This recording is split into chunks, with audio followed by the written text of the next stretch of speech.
Hey guys, welcome to another Frasier Friday. I've got Merlin here. My name is Dan, and we are tackling Season 6. This is the second half of the season, Part 2.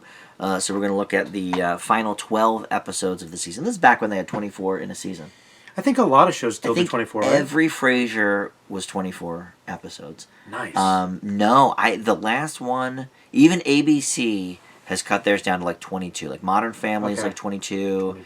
Mom on CBS is 22. Those were sort of the last ones that did like full 24 episode seasons. Wow. But I think Big Bang Theory probably was maybe the last one to get 24 episodes.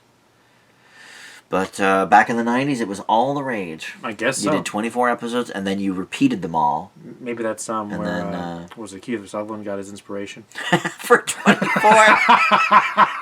Well, and that was, they were 24 episode seasons. That's kind of cool. Although when they brought it back, it was 12 or 6 or something. I think it was like 10 or something. That was dumb, actually. I was like, okay, well, it ain't 24. The following takes place between 8:30 p.m. and 5. 9 to 5. Okay. All right. All right, but we're going to talk about first the show where Woody shows up, it's called.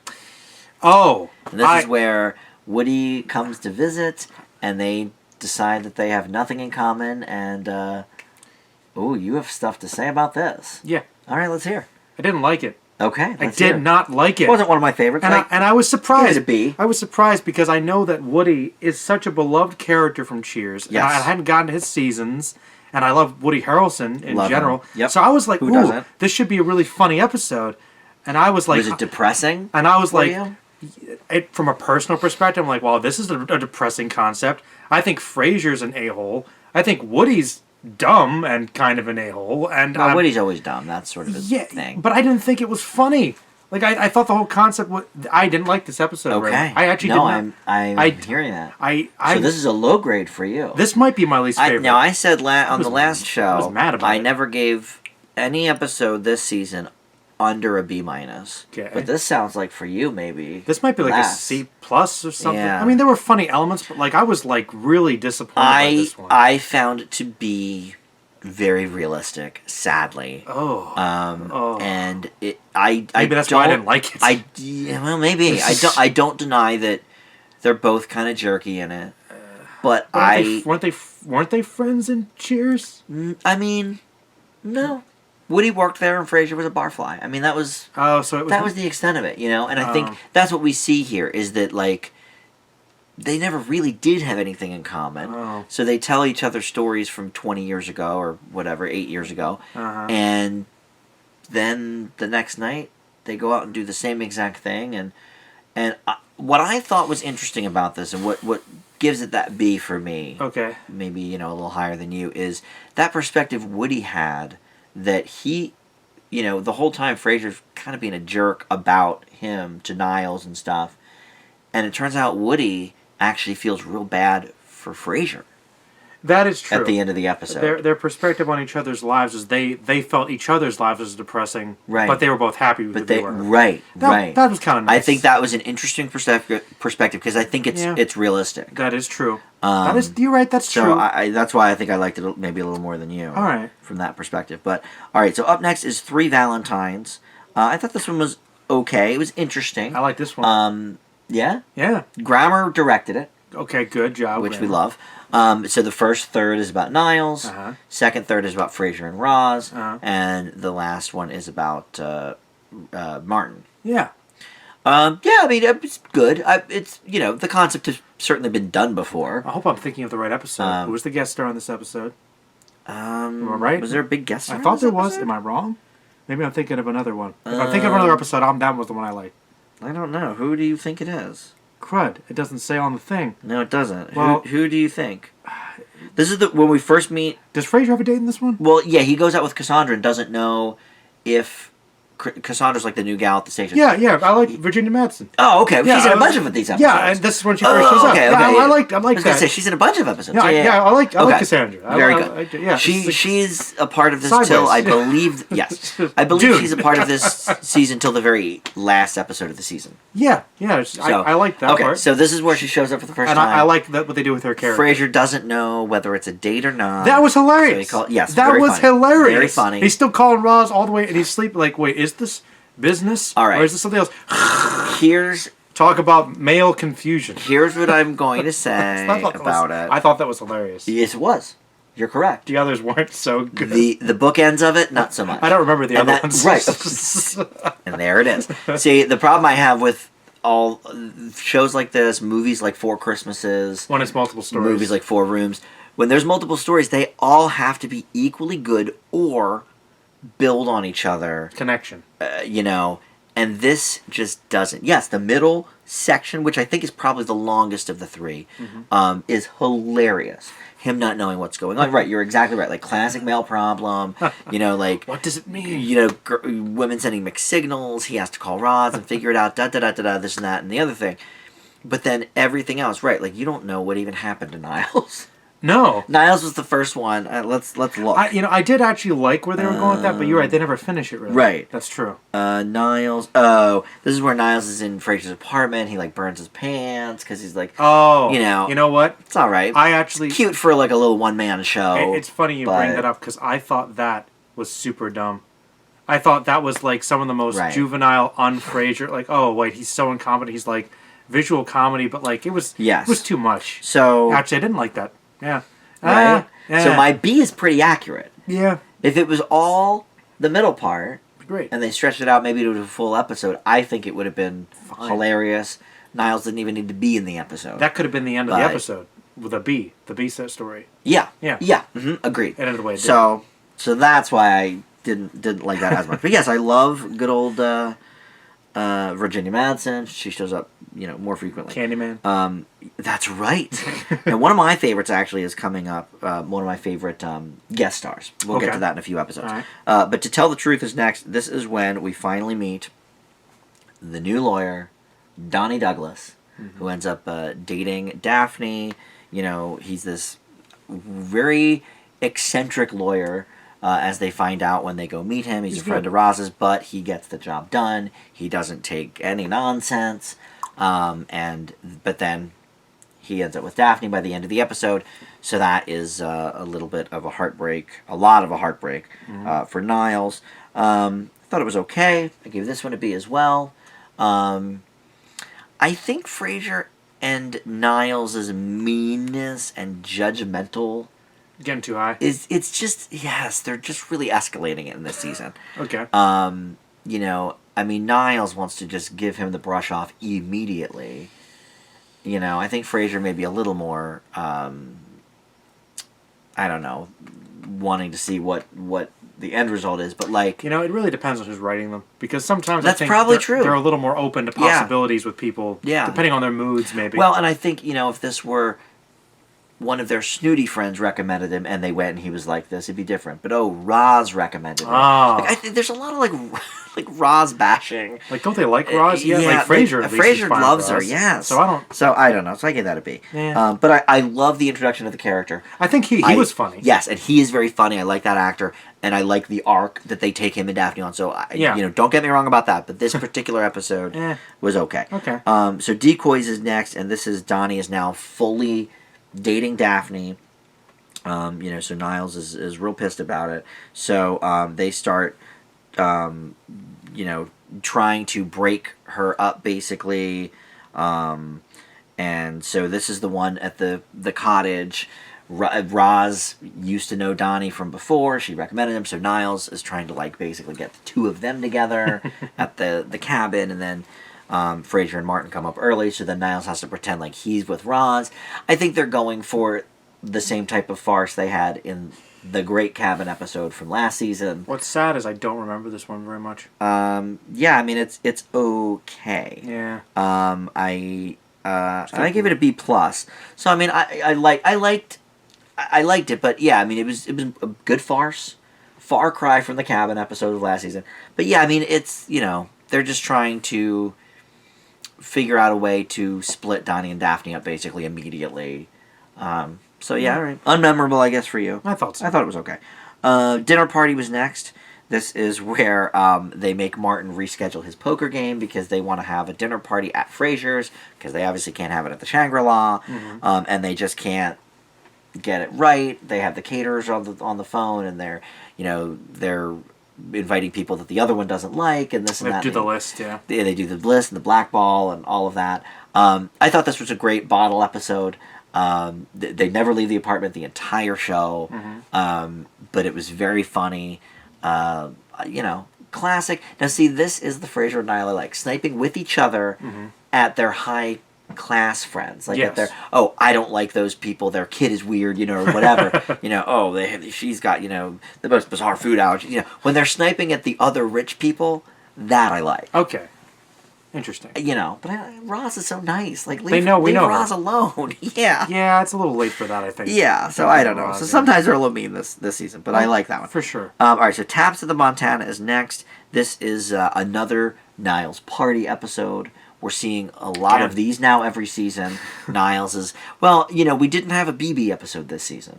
I was wondering about because that. Don't forget, Frasier fired her at the end of season 5 or whatever. And I believe she is working for Roz now. Because I know she comes back. But, yeah, we see her again. But, yeah, she's not in this season at all. No BB episode. First season, we haven't seen her, actually. That's true, we did. So I think they're sort of going back to the well of, okay, well, this did work. Let's do this did work. Yeah, so we had a cabin episode. Now we have a Niles party episode. This one's pretty funny. But I liked this one a lot. This is an A- for me as well. The bird. The bird comes back and just wreaks havoc. Someone dies. Someone that they didn't like anyway. So they have this murder mystery party. And the dead man is starting rigor mortis on top of Roz. The ending is pretty great, too. Like, we were just coming because we're going to vote for you anyway. Right. So, like, this whole thing was, of course, unnecessary. Yes. So I liked that. I thought that was funny. Funny one, yeah. Up next is IQ. This is when they have a silent auction. It's a good one. And then it turns out, as they're talking about some other people, because they both win this dinner with 3 Nobel Prize winners. Geniuses. So they start talking about, remember when Mom had us do those IQ tests, but she never shared the results, and of course Martin still has them. So we see... Let's see how mature we are. We can show those IQ scores and be fine with what our scores are. And Niles, of course... Has a slight lead. Has a slight lead, and so Frasier freaks out, and this and that, and the other thing. And then Niles ends up... They both end up in the library all night, trying to study so they can outdo each other in front of the Nobel Prize winners. You love it when Frasier and Niles go at it. I love their rivalry. I do too. I think just the concept of having the two of them be so similar is just so inventive. Like, you never see... Usually it's like, they're polar opposites, but here... They're polar opposites from their father, but from each other, they're the exact same. They want to outdo the other as being that particular type of person they want to be. And I do love it. That's pretty great. Though I still think... I don't think anything will ever top one of my other favorite episodes, which was the writing. I was going to say, when writing the book. That is hilarious. That might be the best. And that's like first or second season. That's very early. I'm telling you, mullet years were the best, man. Well, the mullet. Yes, the mullet. You enjoy the mullet. All right, I gave that one a B+. I thought that was good. Up next, one of my favorite people, really, let alone guest stars, Christine Baranski comes on as Dr. Nora in this. Well, you like her because of The Good Wife or whatever? I've actually liked her ever since the mid-90s. She was the co-lead on the Sybil Shepherd sitcom, Sybil, and I followed her through that, and then I've seen her pop up in movies that I like. She was on a great one-season show in the early 2000s called Happy Family, and then she was on The Good Fight and The Good Wife, and I was like, oh my god, I already love this person. So yes, I think this was actually one of my favorite episodes. This season. I gave this one an A-. I really enjoyed the Dr. Nora character. Basically, she comes on. Frasier is not only is he back at the station, but now they're looking for other psychologists and psychiatrists to do radio shows because his show is so popular. So he handpicks this Dr. Nora, and she seems so nice and charming. And then what happens? She's super mean and giving people like the worst advice ever. And like super conservative. Like anybody that's talking about having sex before marriage, she calls them a whore. Yeah, like on the air, like so funny. You know, like, oh my God. And then of course, so he like is horrified and can't, you know, oh my God, I can't take this. But the ratings are huge, so you know the staff loves her. But then he tries to like solve the problem by getting at her issues, whatever they obviously are, and of course that backfires. And that backfires and blows up in his face. With another great guest star, Carrie's mom. I thought I recognized. Yes. Yeah. SpaceX. Yeah. I mean, I really like this episode, and yes, Baranski is wonderful. We all know that. All right, so up next, there's only a couple left. When a man loves two women, this is when Frasier. This is pretty good. Really have sideways in this one, Madsen. Because he's now dating her, like full-fledged. But yes, the other woman, Faye, who we met... Was that the Jewish early in the season. Yes, Mrs. Moskowitz's daughter. Yes. But they sort of had like a fling for a little bit, but then she left for a few months. And now she's back, but he's with Cassandra, and now he doesn't know what to do, and he's juggling them, which is not his forte. No. Falls on his face. You know, and again, everybody's trying to like... you know, learn their routine, and okay, so this is the one with the routine of Daphne and Martin that you love. Yes. Which I love as well. That was a good and then at the end when they have the different colored bowl, and it messes up everything. He can't figure out what to do with that, so it messes up everything. So yeah, I thought that was all right. I gave it a B+. It's pretty fun. And then the last one... Oh, no, there's two. There's one... The last one's an hour long, but before that you have Visions of Daphne. This is where Martin sees Donnie buying an engagement ring. And so Donnie ends up proposing, but the guys all knew it already, and she doesn't know what to do. So she kind of goes to Niles for advice and says, look, I have this dream, and... Bow tie. Yeah, there's somebody with a bow tie. I can't make out his face. So Niles, of course, grabs the bow tie. And I didn't like this episode. Oh, you didn't? No, I didn't. You didn't? Nope. Oh, well, all right. Well, let me tell you why. Tell me why. 2 reasons. Okay. Number one... Oh, that's right. It's classic Daphne. Well, no. Actually, not even. No, okay. Not even. Fans of the Frasier Friday show will remember that I don't typically like... This. I just don't like the back and forth because they make Daphne just so damn stupid. Like, it's so obvious to everybody that Niles is a thing for, and it should be obvious to her. But we have... And this was sort of a B-plot in one of the episodes earlier in the season when she first gets with Donnie. In fact, the reason they get together is because... Maris is saying, oh, Niles has feelings for Daphne. So her and Donnie go off and talk privately about that and their defense, and then they fall for each other. Yes. So that was sort of a B story. But irony. Right, but at the same time, it's like, she's like, oh, that's ridiculous. Like, It's so ridiculous. Okay, like, come on. But no, that's not my problem with this episode. My 2 problems with this episode are, number one, I agree with Frasier in this episode that Niles is really, really... not being a very good psychiatrist or friend. You're right. I think Frasier hit the nail right on the head. Frasier is right. Yeah. And so I understand, this unrequited love. Maybe it's too soon for them to be engaged. Who knows? But he is giving her advice that... And he chides Frasier for the same kind of stuff. Well, that's true. That's true. Damn. Now, is that not human? Okay. But I'm saying, but this is Niles, and this is his flaw, and that's why we can have You're right. Niles would normally be right because usually he is trying to be like, ethically, you can't do this, Frasier. But this is Daphne. This is his Achilles heel. Yes, I agree. That's why I'm kind of okay with it because he has the realization that he's wrong and he does the right thing. Okay. So I'm okay with that. Okay. How about part 2 of my problem with the episode, which is... We have not heard about Daphne's whole psychic thing for 2 years. It used to be a crutch in the first season, which thank God they dropped. I'm glad they kept it in because it's not like you just ignore it from continuity. No, but all of a sudden, she's like, oh yeah, I have these psychic visions from time to time. Do you? Because we haven't heard about it in years. So I didn't like that. Like they brought it back for such an obvious like plot point. True. Like I don't know. I still consider that Daphne's slightly psychic Toss her in then every once in a while. Give her a one-liner about it. They did it pretty consistently for a while. For a while, but like only the first 3 or 4 seasons, and they kind of dropped it. Now they just replaced that more with her mom being horrible.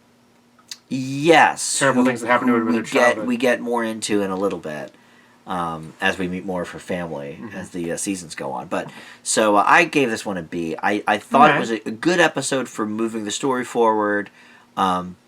And I do think Niles is probably I think I have the same problem you had with the Woody episode, that it's a little realistic. It's too realistic. But it's not. I can tell you're a little like. But the people are mad. not doing the right thing in it. It's just kind of like the Woody episode. Yeah, so. I got you. So we both have the same feeling, but about different episodes. And then the final is a 1-hour special, Shutout in Seattle. 2-parter. This is when, well, so many things are happening. Faye and Cassandra finally meet. So, you know, we or maybe that happened in the last episode, I forget, but the Daphne loses her engagement ring, and she thinks that's a big sign about something. Chicken. So she puts a chicken on her hand. You know, Roz and Bulldog are sleeping together at this point. Yep. So that's been going on. Everybody breaks up with their women basically by the end of the episode, because Cassandra and Faye meet after Frasier keeps mistakenly calling Faye Cassandra. So that falls apart, and then Martin breaks up with the gal from the restaurant. Yeah. Is it McGinty's? I think so. The waitress, because her dog is like basically being mean to Eddie and sort of showing dominance over Eddie, and he doesn't like that, and da. So, you know, the Crane men end up at this bar at the end of the episode down the street, where they start singing Goldfinger on the piano. Well, you know, so let's talk about it. But you know how I felt about these episodes. Well, A+ for the Goldfinger rendition. All right. I will admit I lost it when, like, what sappy song was singing? Oh, you know, Goldfinger. I'm like, what? I thought it was very Paramount. Well, it was very Paramount. It was just odd that the only 3 songs this guy knows on the piano are "Happy Birthday," "America the Beautiful," and "Goldfinger." That was the fact that that was random, but I liked it. It was very random, and I liked the the conversation before that with all of them was great. I liked the conversation before. Here, my problem with this one is it's just too padded. I don't think it needed to be an hour. Okay. I think they could have trimmed a couple of scenes, made it, maybe an extended, like for a while in the early 2000s, NBC was doing these extended episodes where instead of showing 4 half-hour sitcoms, they'd show 3 40-minute sitcoms because there was so much great writing in the episodes. They were like extended episodes. Sure. I think this could have been that. I don't think this needed to be a full 2-part, hour-long episode. Gotcha. So I thought it was a little padded. I mean, the Faye Cassandra triangle coming to a head, I thought that was very funny. It was funny, yeah. Yeah. I don't know how I feel about Martin breaking up with the woman over just sort of laughing about her dog dominating Eddie. I don't know. That seemed a little bit of a stretch. I didn't think that their relationship was particularly it wasn't like she was what's-her-face. That last lady. Sherry. Though I didn't really like Sherry. I don't really like Well, you're not supposed to like Sherry, I don't think, but she was a foil for the boys. I guess pretty much. I don't really like Martin's. My favorite was his fling with the what's one her cop, face? Jane Kasmerick. Yes. Yeah, that was pretty good. Kind of wish that one. But he has one I think coming up. I think whoever he ends up marrying, I like. I think it's Wendy Malick from Just Shoot Me and Hot in Cleveland. Okay. She's in the last 2 seasons. That's years away, but anyway, weeks away for us. But months probably. But all right, so that's the whole season. On the whole, what are we thinking? I mean, I think it's pretty good. We both said season 5 was the best to that point. Does this best season 5? For me, it does not. No, it's consistently pretty good. But... Yeah, I mean, there's no stinkers for me. No. But are the ones that hit on the same caliber? I definitely had a lot more B grades than I did A's and A minuses in this season. I think you're right when you said they're trying to stick with what works. Some things bleed together, and some things aren't quite as funny, like the Valentine one, and I think the obviously I thought the Woody one wasn't quite as good. So there were some that definitely didn't work quite as well, but overall it was pretty consistently funny. I just don't think it's like the last seasons before had some really good ones. I think these are the types of seasons and you'll probably hear me echo this in season 7 and 8 too. But I think once you hit that stride of like season 6 or so is when the jokes kind of write themselves. Okay. Because the characters we know the characters so well, the actors know the characters so well that they can just throw out a line that in season 2 might not have worked, but here it's hilarious because of the delivery, because we know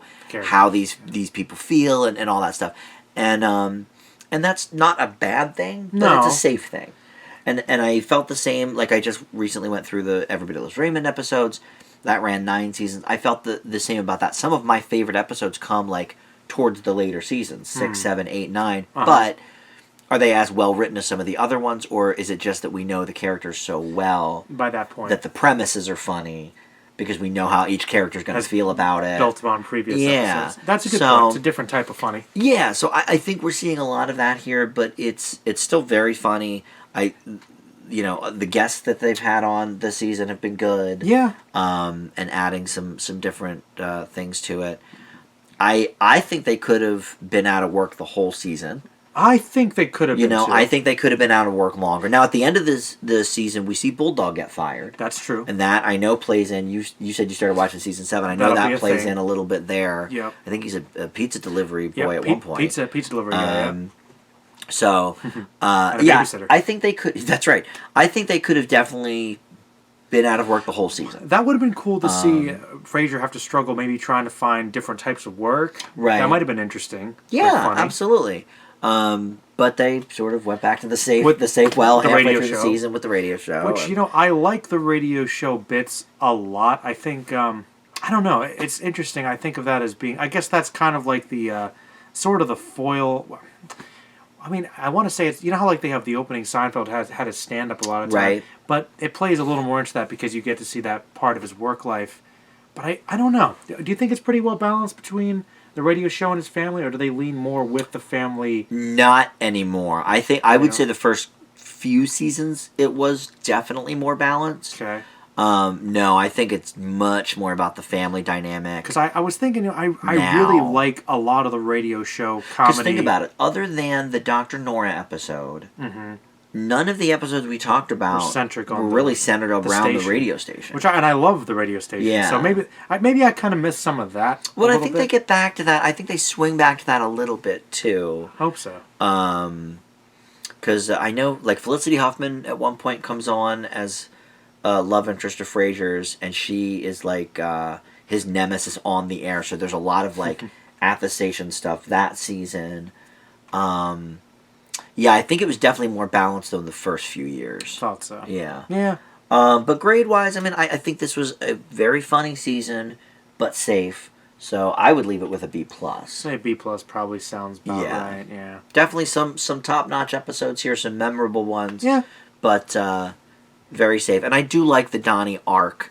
I'm glad they brought Donnie in. I like the character. And I like the character, and I like that actor's good. Yeah, I couldn't know his name. He pops up in different things. I was like, that guy. I recognize him. I think he deserves to have his name said here. Let's mention who Donnie is. Because he is very funny. And yeah, you see him pop up everywhere. Let's see, Dr. Nora. No, these are all before him. All before Donnie. Or after Donnie. Decoys, The Dinner Party, Donnie Douglas. Nicknamed the Piranha. All right, let's see what it says about Donnie Douglas. Piranha. It's filed teeth. You're right. Saul Rubinek. And we've known him from many things. Movies like Wall Street, True Romance, and Unforgiven. Some of your favorites in there. Yeah, some classics. Let's see. Maybe some. Let's look at some of the more recent. Rush Hour 2. No, I didn't see that. Other classics. Yeah. I just think I've seen him. Oh, Buster Scruggs. He was in that Coen Brothers movie. That was not very good. He was on Law and Order. He was on A Curb. I've seen. Yeah, he's been around. He pops up all the time. Oh, he was on an episode of Lost. Masters of Boston Legal. Leverage. Another Law and Order. Person of Interest. Oh, The Good Wife. Oh my God. That explains it. Now we know why I love him. Now he's a great. The Good Wife. That's right. He's on an episode of Maisel. Grey's Anatomy. So yeah, I mean he gets around. Saul Rubinek. He's not a household name, but I think he's probably known best for this because he was on like a year and a half of the show. Maybe his most stable work. But yeah, great character actor there. So for sure deserves some love. But all right, well we'll do it I guess for Frasier Friday season 2 or season 6 part 2. And we'll be back again with season 7 next time. So thanks for watching. We'll see you. Bye.